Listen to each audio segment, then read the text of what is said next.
Hello, everybody. It is Betting Weekly WTA. It's your weekly look at the women's tennis betting action, brought to you in association with BetRivers, your hometown sportsbook. I am Nigel Seeley. I'm your host today, and our senior WTA handicapper, call him senior, who's our only WTA handicapper, is Tim Dennis. Good afternoon, Tim.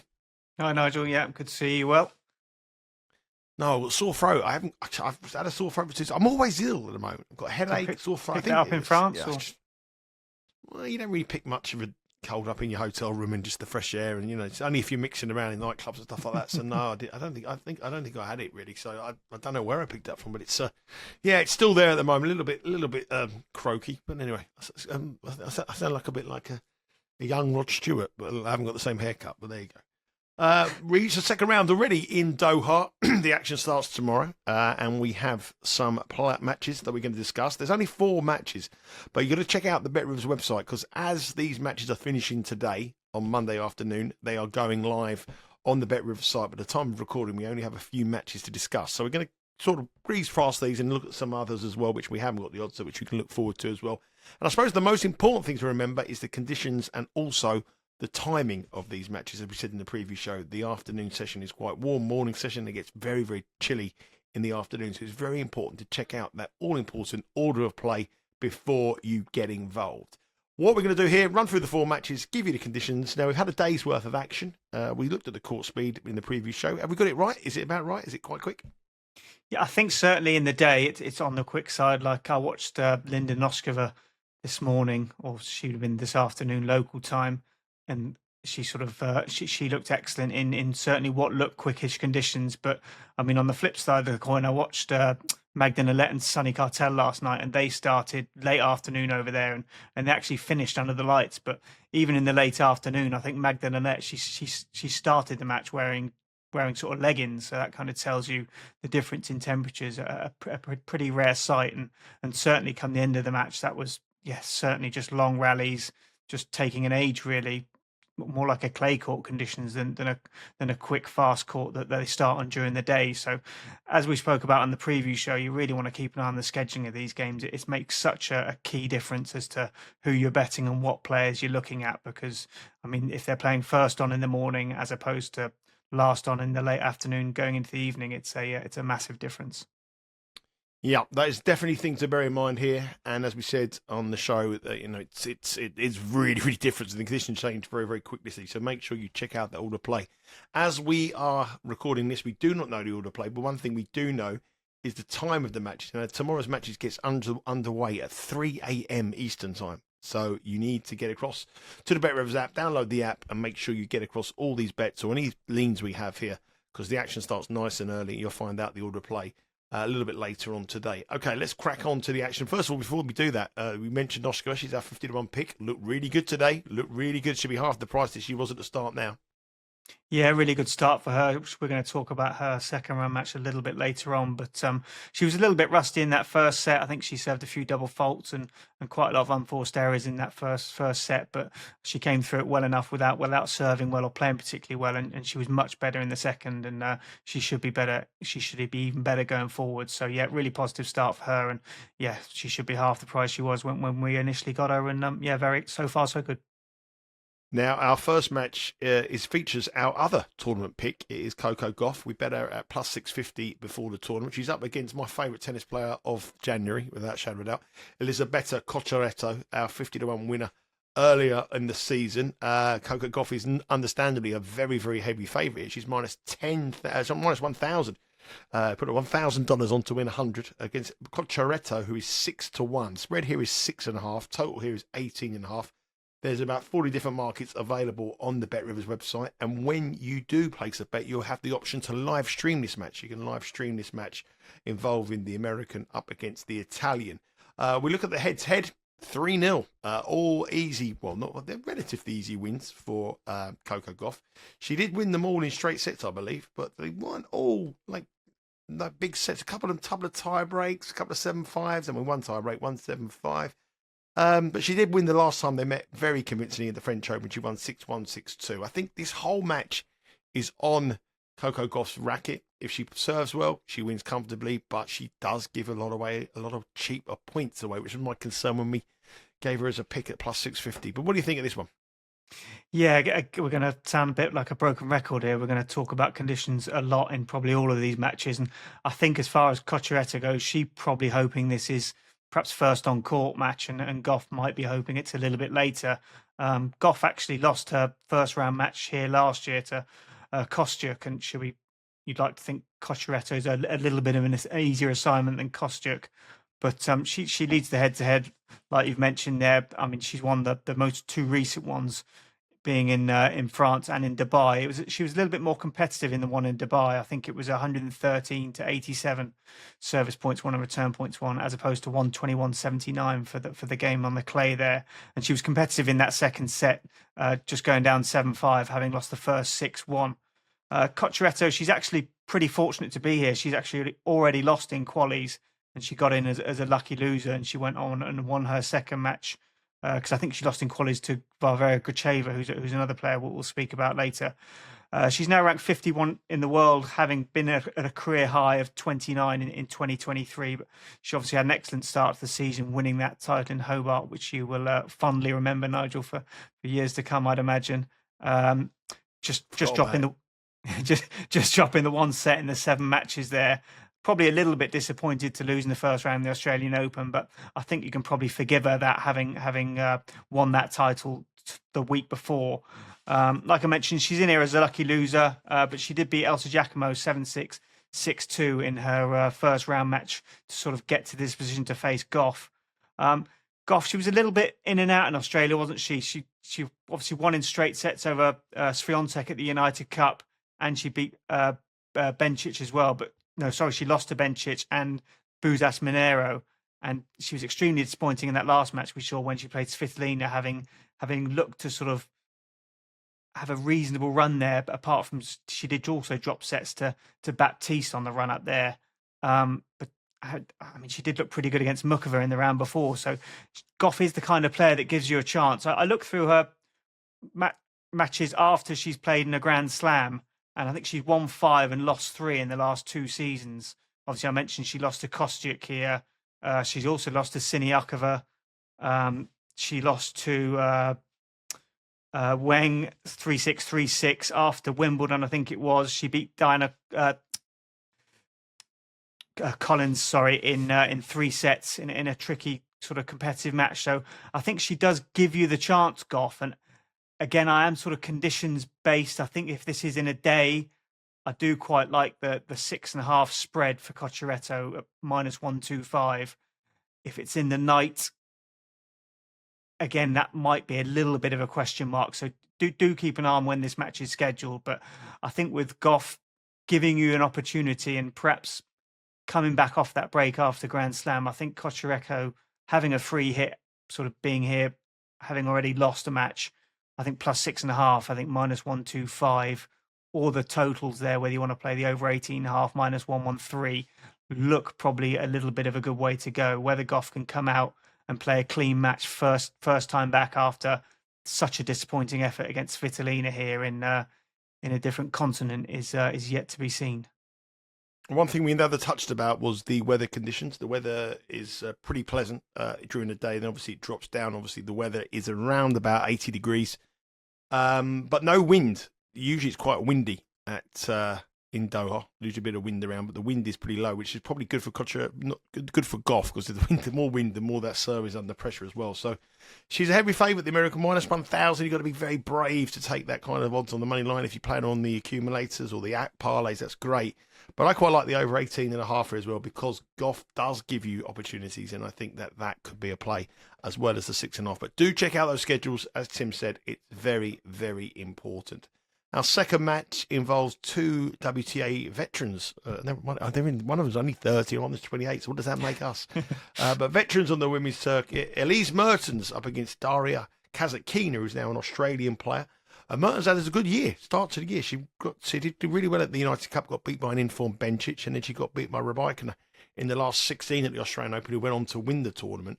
She's -286 here. Kasatkina is +225, who isn't having a good run at the moment. They had a bad season last year and is continuing at the start of this year as well. 4.5 is spread, 20.5 is your totals. Usual spreads, usual markets available on the BetRivers app.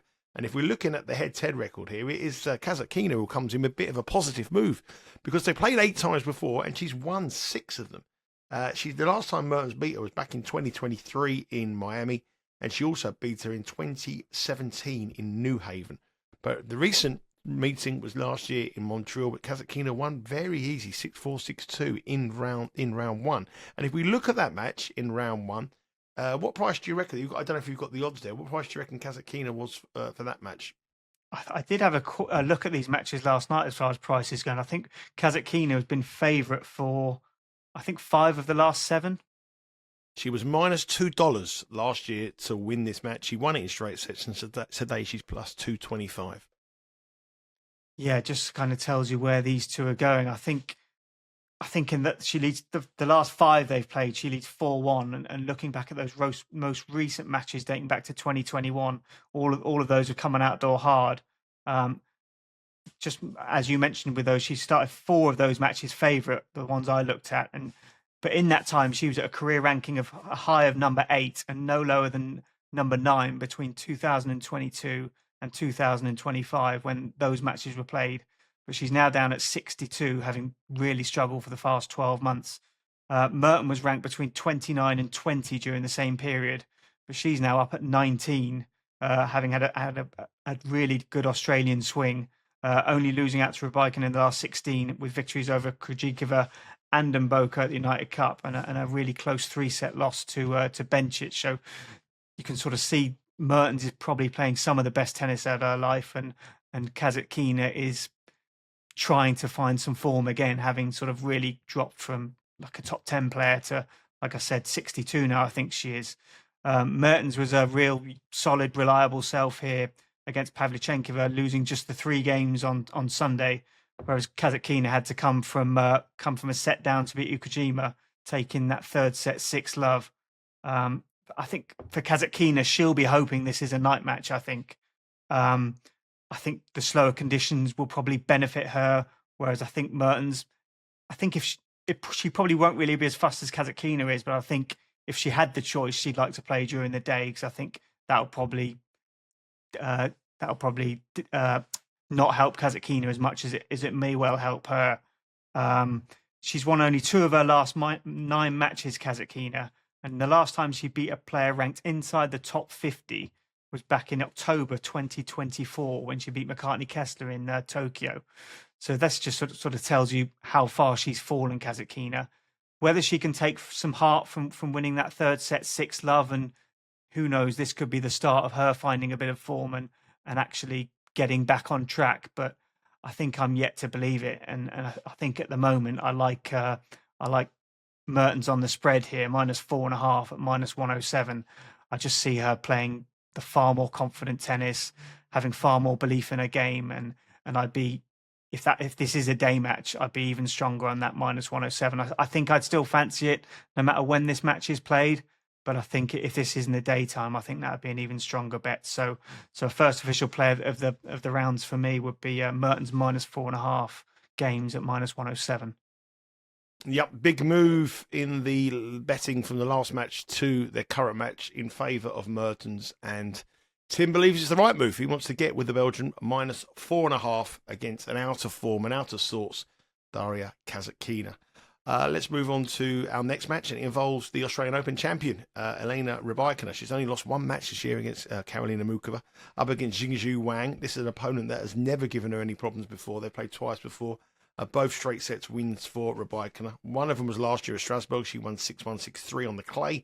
And she also beat her in Zhejiang, where she won 7-6, 6-2 back in 2018. Wang had a good win against Arango today, but you would expect her to do that.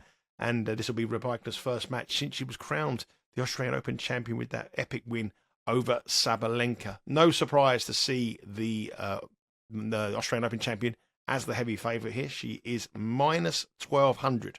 She's plus $6 for Wang to produce a shock. 6.5 is the spread, with a heavy favourite for Wang receiving a 6.5.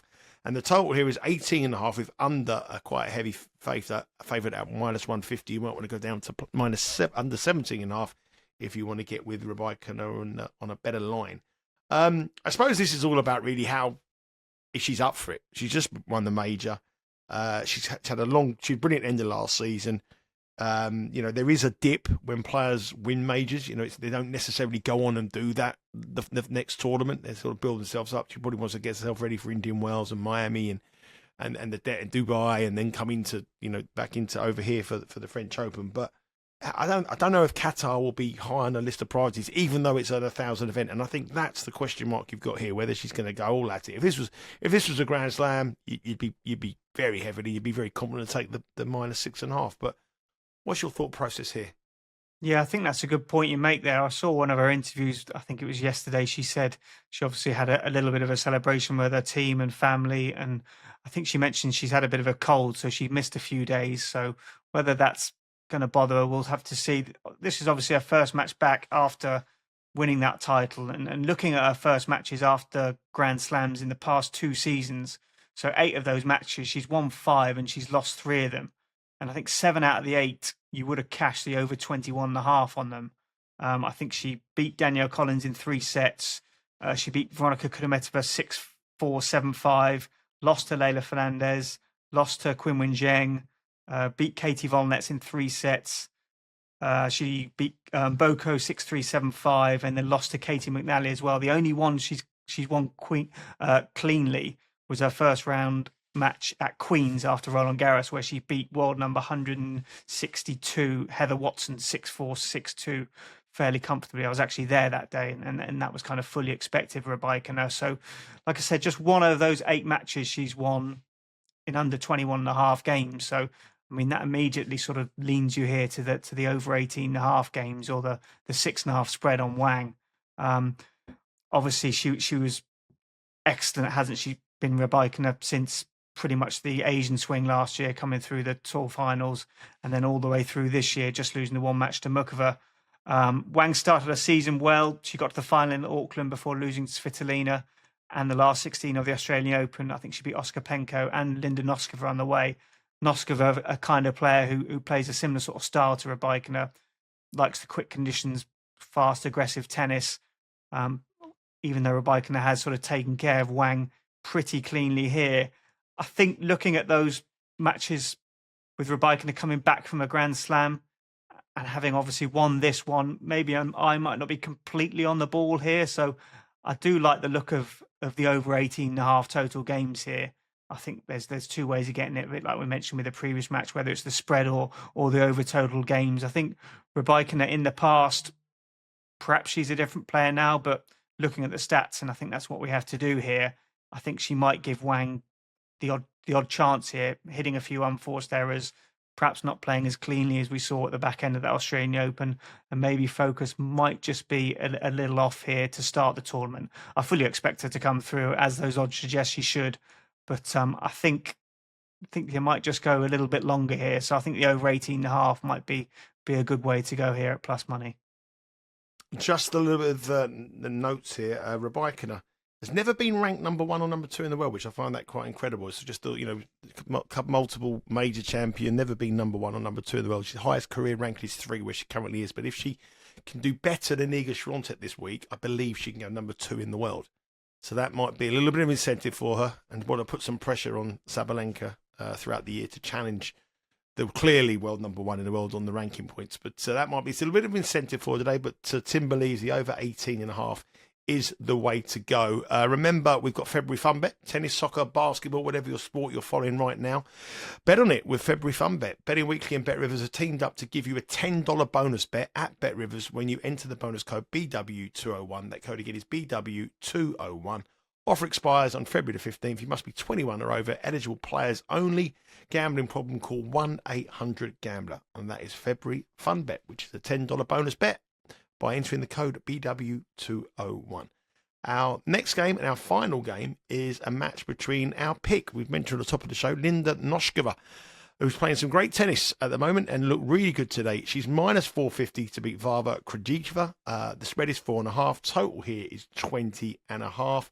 Looking at my magic machine, have they ever played each other before? No, they've never met each other before. Gracheva had a good win over Lara Zygmunt, come through 2 qualification matches, but this is a tough task against Noskova, who played well at the start of the year, got beat by Andreeva in Brisbane and got beat by Wang at the Australian Open, but She had a bit of an injury problem going into those tournaments. She didn't look injured at all today with a brilliant performance against Mayer Joint.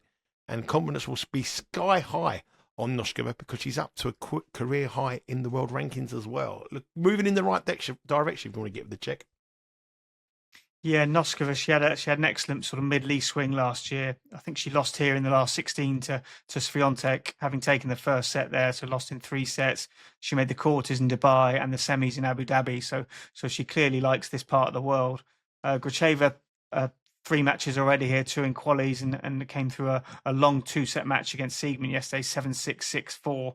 I think she only had the 1 match in Australia that she won, but those losses came to Rybakina, Bencic, and Svitolina. So pretty strong opposition. But to me, Noskova, she does look back to full fitness. There's no strapping on her leg here, which she had in the quite a few of the matches she played in Australia in a sort of first round demolition of my joint there.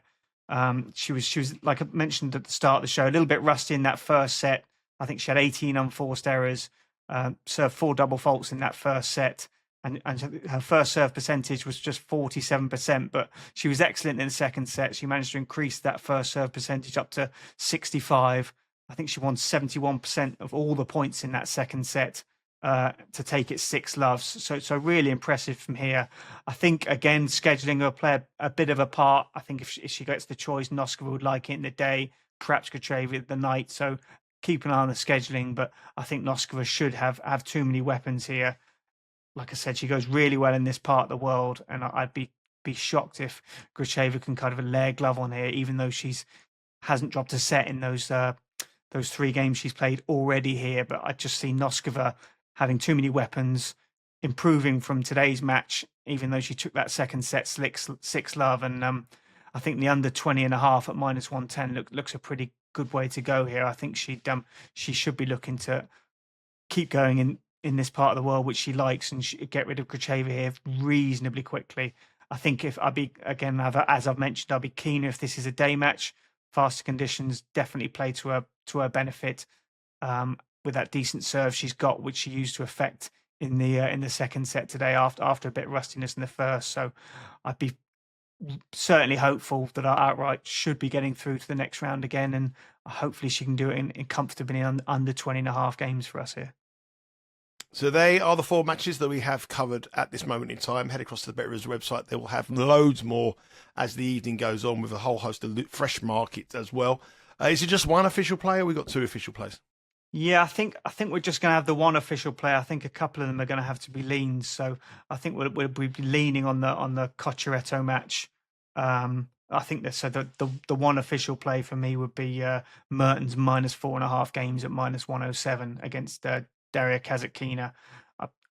I would prefer it if it was in the day, but if it's late afternoon into the evening, I still think Mertens, the way she's playing, Kazatkina still looks to be not playing with a huge amount of confidence to me, and I'd be hopeful that Mertens can cover that -4.5.